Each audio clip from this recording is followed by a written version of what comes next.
Så skal vi i gang med Subtimizing-krig. Her der har vi en ordentlig bunke, hedder det, kort med prikker på.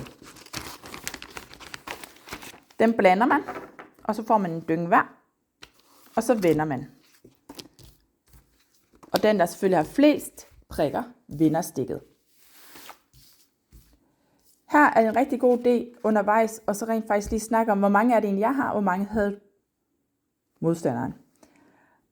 Og hvis nu man synes, det kan være lidt svært, og man har en tendens til hele tiden at tælle, så prøv at lave det i mindre grupperinger. Altså simpelthen tage en af de her tusser, whiteboard-tusser, og så tegn på kortet, så man kan se, hvordan man kan tælle dem uden at tælle hver enkelt. Det er med til at give et billede af at lægge tallene sammen i mindre grupper. Så for eksempel at tallet 8, som der er her, kan bestå af 5 plus 3, eller 3 plus 4 plus 1.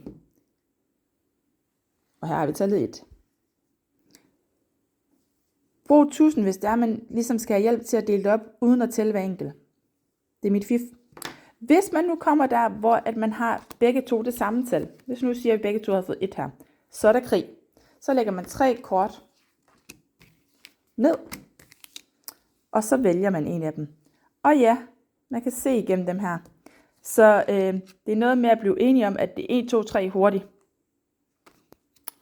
Jeps, det er det. Det er spillet Subtimizing-krig. God fornøjelse.